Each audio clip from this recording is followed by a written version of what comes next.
ಇನ್ನೊಂದು ನೀವೆಲ್ಲರೂ ಸಹ ಕೇಳ್ತಿರೋದು ಪುಟ್ಟಕ್ಕ ನನ್ನ ಕೊಟ್ರಾ ಅಂತ. ಹೌದು, ಪುಟ್ಟಕ್ಕ ನನ್ನೊಂದು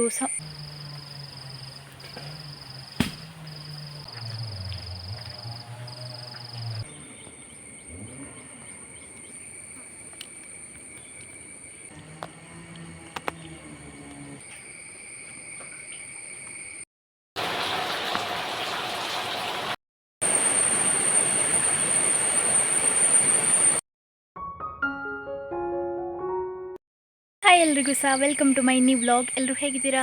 ಎಲ್ಲರೂ ಆರಾಮ ಸೌಖ್ಯ ಅಂತ ಎಣಿಸ್ತೇನೆ. ಹಾಗೆ ನನ್ನ ಚಾನಲನ್ನು ನೀವು ಮೊದಲ ಸರಿ ನೋಡ್ತಾ ಇದ್ದೀರಾ ಅಂದರೆ ಪ್ಲೀಸ್ ಸಬ್ಸ್ಕ್ರೈಬ್ ಮಾಡಿ, ಅಲ್ಲಿರೋ ಬೆಲ್ ಐಕನ್ ಒತ್ತಿ. ಇವತ್ತಿನ ವ್ಲಾಗ್ ಸ್ಟಾರ್ಟ್ ಮಾಡುವ. Let's go. ಮೊನ್ನೆ ಸುಮಾರಷ್ಟು ವ್ಲಾಗಿಂದ ನನಗೆ ಕಮೆಂಟ್ ಬರ್ತಾ ಉಂಟು ಒಂದು. ಹಾಗೆ ಅದೇ ಕಮೆಂಟ್ ನನ್ನ ಅಕ್ಕನ ಚಾನಲ್ಗೆ ಸಹ ಹೋಗಿದೆ. ನನ್ನ ವಿಷಯ ನನ್ನ ಅಕ್ಕನ ಚಾನಲಲ್ಲಿ ಕೇಳಬೇಡಿ, ಯಾಕಂದರೆ ಇಲ್ಲಿ ಆಗೋ ವಿಷಯ ಅವಳಿಗೆ ಗೊತ್ತಿರೋದಿಲ್ಲ ಕೆಲವೆಲ್ಲ ವಿಷಯ. ಹಾಗೆ ನನ್ನ ಎಲ್ಲ ವೀಡಿಯೋಸ್ ಅವಳು ನೋಡ್ತಾಳೆ ಅಂತ ಸಹ ಹೇಳಲಿಕ್ಕಾಗೋದಿಲ್ಲ, ಯಾಕಂದರೆ ಅವಳಿಗೆ ಅಷ್ಟು ಟೈಮ್ ಇರೋದಿಲ್ಲ. ಅವಳೊಂದು ಸ್ಕೂಲ್ ಟೀಚರ್ ಅಲ್ಲ, ಹಾಗಾಗಿ ನಂದೇನಾದರೂ ಇದ್ದರೆ ನನ್ನ ಹತ್ರನೇ ಕೇಳಿ, ಅವಳ ಹತ್ರ ಕೇಳಲಿಕ್ಕೆ ಹೋಗಬೇಡಿ. ಹಾಗೆ ಅವಳು ಕೆಲವೆಲ್ಲ ಸ್ಕ್ರೀನ್ಶಾಟ್ ನನಗೆ ಕಳಿಸಿದ್ಲು ಅಂತ ಹೇಳಿ ನಾನು ಅದಕ್ಕೆ ರಿಪ್ಲೈ ಮಾಡ್ತಿದ್ದೇನೆ. ಮೇನ್ಲಿ ನಾನು ಇವಾಗ ನೆಟ್ವರ್ಕಿಗೆ ಹೋಗೋದು ರೇರ್. ನಂದು ಫೋನಲ್ಲಿ ಏನೆಲ್ಲ ಆಗ್ತದೆ ಅಂತ ಸಹ ನಂಗೆ ಗೊತ್ತಾಗೋದಿಲ್ಲ, ಯಾರೆಲ್ಲ ಎಂತೆಲ್ಲ ಕಮೆಂಟ್ ಹಾಕ್ತೀರಿ ಅಂತ. ನಂಗೆ ಹೋದರೆ ಏನಾದರೂ ಇನ್ಸ್ಟಾಗ್ರಾಮಲ್ಲಿ ಅಪ್ಡೇಟ್ ಮಾಡಲಿಕ್ಕಿದ್ರೆ ಅಥವಾ ನನಗೆ ಯಾರಾದರೂ ಪ್ರಮೋಷನ್ ಇದು ವೀಡಿಯೋ ಅದೇನಾದರೂ ಅಪ್ಡೇಟ್ ಮಾಡಲಿಕ್ಕಿದ್ರೆ ಅಷ್ಟೇ ಹೋಗ್ತೇನೆ. ಬಿಟ್ಟರೆ ಇವರ ಹತ್ರ ಗಣಿ ಹತ್ರ ಫೋನ್ ಕೊಡ್ತೇನೆ, ಅವರು ಲಾಗ್ ಹಾಕಿ ಅದನ್ನು ಪಬ್ಲಿಕ್ ಮಾಡೋದು, ಮಾನಿಟೈಸೇಷನ್ ಮಾಡೋದು ಅದು ಮಾಡಿ ಬರ್ತಾರೆ. ಹಾಗಾಗಿ ನನಗೆ ಎಲ್ಲ ಕಮೆಂಟ್ಸ್ಗೆ ರಿಪ್ಲೈ ಮಾಡಲಿಕ್ಕೆ ಆಗ್ತಿಲ್ಲ. ಹಾಗಂತ ಹೇಳಿ ನಾನು ರಿಪ್ಲೈ ಮಾಡೋದಿಲ್ಲ ಅಂತಲ್ಲ, ನನಗೆ ನೋಡಲಿಕ್ಕೆ ಆಗ್ತಿಲ್ಲ, ನೆಟ್ವರ್ಕ್ ಇದು ಕಾರಣಕ್ಕೆ. ಮತ್ತು ನಾನಿವಾಗ ಬೆಳಗ್ಗೆ ಹೋಗಿ ಅಲ್ಲಿ 1 ಗಂಟೆ ಕೂತ್ರು ಕೂಡ ಕೆಲವೊಮ್ಮೆ ವ್ಲಾಗ್ ಹೋಗೋದಿಲ್ಲ.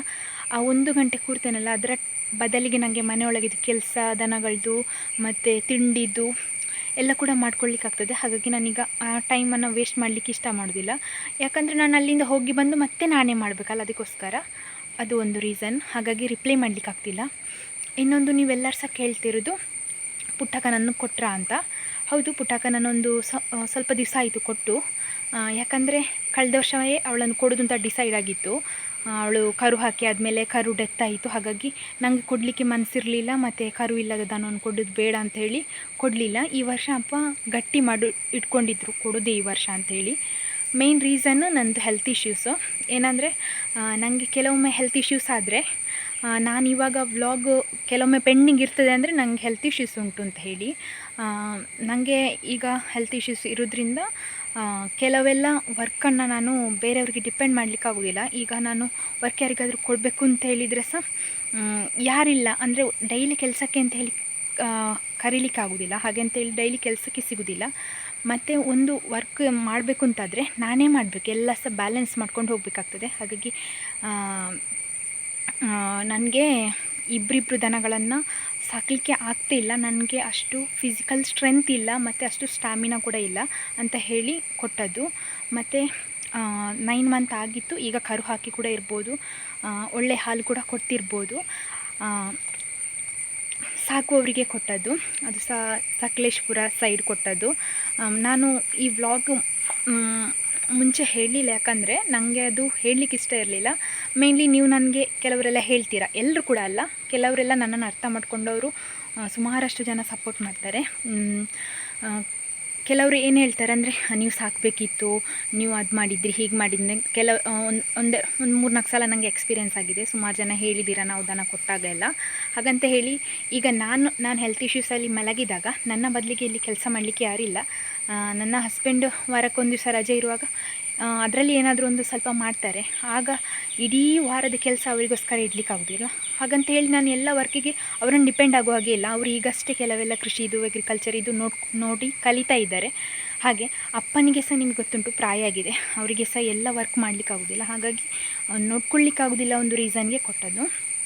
ಮತ್ತು ಇವಾಗ ನನಗೆ ಸಹ ಅಷ್ಟೇ ಹೆಲ್ತ್ ಇಶ್ಯೂಸ್ ಆದರೆ ಯಾರು ಕೂಡ ಇಲ್ಲ. ನಂದು ಹೆಲ್ತ್ ಇಶ್ಯೂಸ್ ಇಟ್ಕೊಂಡು ನಾನು ವರ್ಕ್ ಮಾಡಬೇಕಾಗ್ತದೆ. ಅದಕ್ಕೋಸ್ಕರ ತುಂಬ ನನ್ನ ಹೆಲ್ತಿನ ಮೇಲೆ ರಿಸ್ಕ್ ತೊಗೊಳ್ಳೋದು ಬೇಡ ಅಂತ ಹೇಳಿ ಕೊಟ್ಟದ್ದು. ಮತ್ತು ಇನ್ನೊಂದು ವಿಷಯ, ಇವಾಗ ಕೆಲವರೆಲ್ಲ ನೆಗೆಟಿವ್ ಕಮೆಂಟ್ ಹಾಕ್ತಾರೆ. ಅವರಿಗೆ ಹೇಳೋದು, ನಾನು ಇಲ್ಲಿ ಕಷ್ಟಪಟ್ಟು ಕೆಲಸ ಮಾಡ್ತೇನೆ, ನನಗೆ ನಿಮಗೆ ಸಾಧ್ಯ ಆದರೆ ಹೆಲ್ಪ್ ಮಾಡಲಿಕ್ಕೆ ಬನ್ನಿ. ಯಾಕಂದರೆ ನಿಮಗೆ ಕಮೆಂಟಲ್ಲಿ ಬರೀಲಿಕ್ಕೆ ಅಷ್ಟೇ ಗೊತ್ತಾಗೋದು, ಅಂದರೆ ನೀವು ಹಾಗೆ ಮಾಡ್ತೀರಾ, ಹೀಗೆ ಮಾಡ್ತೀರಾ ಅಂತ. ಕಮೆಂಟ್ ಮಾಡೋರು ಯಾರು ಕೂಡ ಬಂದು ನನಗೆ ಹೆಲ್ಪ್ ಮಾಡೋದಿಲ್ಲ, ಯಾರು ಕೂಡ ಬಂದು ನಾನು ಹೆಲ್ತ್ ಇಶ್ಯೂಸಲ್ಲಿ ಮಲಗಿರುವಾಗ ಬಂದು ಕೆಲಸ ಮಾಡೋದಿಲ್ಲ. ಹಾಗಾಗಿ ಈ ಪುಟ್ಟಕ್ಕನ ವಿಷಯದಲ್ಲಿ ಇನ್ನೂ ನನಗೆ ಕಮೆಂಟ್ ಹಾಕಿಬಿಡಿ. ನಾನು ಕಮೆಂಟ್ ಹಾಕಿದರೂ ಕೂಡ ನೋಡಲಿಕ್ಕೆ ಆಗೋದಿಲ್ಲ ಒಂದು, ಮತ್ತು ಈ ವಿಷಯ ಕ್ಲಿಯರ್ ಆಗಿದೆ ಅಂತ ಅಂದ್ಕೊಳ್ತೇನೆ.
ನಮ್ಮಲ್ಲೀಗ ಒಂದು ವರ್ಕ್ ನಡೀತಾ ಉಂಟು, ಹಾಗಾಗಿ ಒಂದು 3 ಜನ ಇದ್ದಾರೆ ಹೆಲ್ಪಿಗೆ. ಹಾಗೆ ಅವರಿಗೆಲ್ಲ ಚಹಾ ಎಲ್ಲ ಕೊಟ್ಟು ಮಧ್ಯಾಹ್ನಕ್ಕೆ ಸಾಂಬಾರೆಲ್ಲ ಪ್ರಿಪೇರ್ ಮಾಡಿ ಈಗ ನಾನು ನನ್ನ ಮಂಗು ಮತ್ತು ಚಿಕ್ಕವಳ ಹತ್ರ ಹೋಗ್ತಿದ್ದೇನೆ. ಒಬ್ಳನ್ನು ಬಿಡೋದು, ಒಬ್ಳನ್ನು ಕಟ್ಟೋದು. ಅಪ್ಪ ಹೇಳೋದು ಚಿಕ್ಕವಳನ್ನು ಬಿಡಬೇಡ, ಅವಳು ಹಾಲು ಕುಡಿತಾಳೆ ಅಂತ. ನನಗೆ ಹಾಗೆ ಅನಿಸೋದಿಲ್ಲ. ಡೈಲಿ ಬೆಳಿಗ್ಗೆ ಎಷ್ಟಿರ್ತದೆ ಹಾಲು ಅಷ್ಟೇ ಇರ್ತದೆ. ಅವಳು ಕುಡಿತಾಳೆ ಅಂತ ಗೊತ್ತಾಗೋದಿಲ್ಲ ನನಗೆ. ಕುಡಿದ್ರೂ ಕುಡಿಲಿ, ಹಾಲು ಕರೀಲಿಕ್ಕೆ ಸ್ವಲ್ಪ ಕಡಿಮೆ ಆಗ್ತದೆ. ಇವರು ಈಗ ಜೋರು ಮಳೆ ಬಂತು, ಹಾಗೆ ಮನೆಗೆ ಹೋಗ್ತಾರಾ ಅಥವಾ ಮೇಯ್ತಾರಾ ಅಂತ ನೋಡೋದು. ಮನೆಗೆ ಹೋದರೆ ಕಟ್ಟಿ ಹಾಕೋದು. ಹಾಗೆ ಏನಂದರೆ ಮುಂಚೆಯಿಂದ ಎಲ್ಲ ಬಿಟ್ಟು ಹೊರಗಡೆ ಬಿಟ್ಟು ಅಭ್ಯಾಸ ಆದ್ದರಿಂದ ಸ್ನಾನ ಆದ ತಕ್ಷಣ ಹೊರಗಡೆ ಓಡಿ ಬರ್ತಾರೆ. ಹಾಗೆ ಅವರಿಗೆ ಬೇಕಾದಷ್ಟು ಹೊತ್ತು ಮೇಯ್ಲಿ ಮತ್ತು ಮನೆಗೆ ಹೋಗುವಾಗ ಹೋಗಲಿ ಅಂತ ಬಿಡೋದು. ಮಳೆ ಮತ್ತೆ ಲೈಟಾಗಿ ಬರ್ತಾ ಉಂಟು. ಇವರಿಗೆ ಮನೆಗೆ ಹೋಗಲಿಕ್ಕೆ ಮನಸ್ಸಿಲ್ಲ, ಇಲ್ಲೇ ಮೇಯ್ತಿದ್ದಾರೆ. ಈಗ ನೋಡಿ ಹೇಗೆ ಆಗಿದ್ದಾರೆ ಒದ್ದೆಯಾಗಿ ಅಂತ. ಜೋರು ಮಳೆ ಬಂದಿತ್ತು, ಈಗ ಬಿಟ್ಟಿದ್ದೇನೆ. ಇವಳಂತೂ ಬರ್ತೇ ಇಲ್ಲ, ಇವಳು ಕೂಡ ಮೇಯ್ತಿದ್ದಾಳೆ. ಹಾಗೆ ನಾನೀಗ ಮನೆಗೆ ಹೋಗ್ತೇನೆ, ಮಳೆ ಜೋರು ಆಗ್ತಾ ಉಂಟು.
ಹೋಗುವ, ಫುಲ್ಲಾಯಿತು,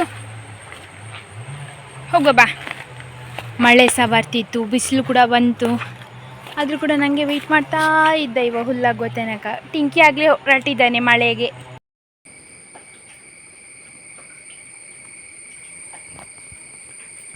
ಶಂಭೂ, ಶಂಭೂಜಿ,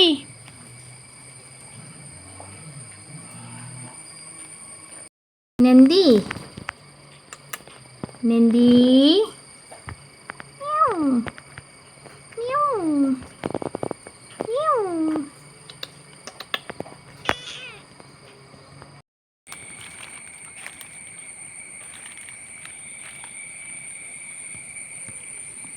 ನಂದಿ.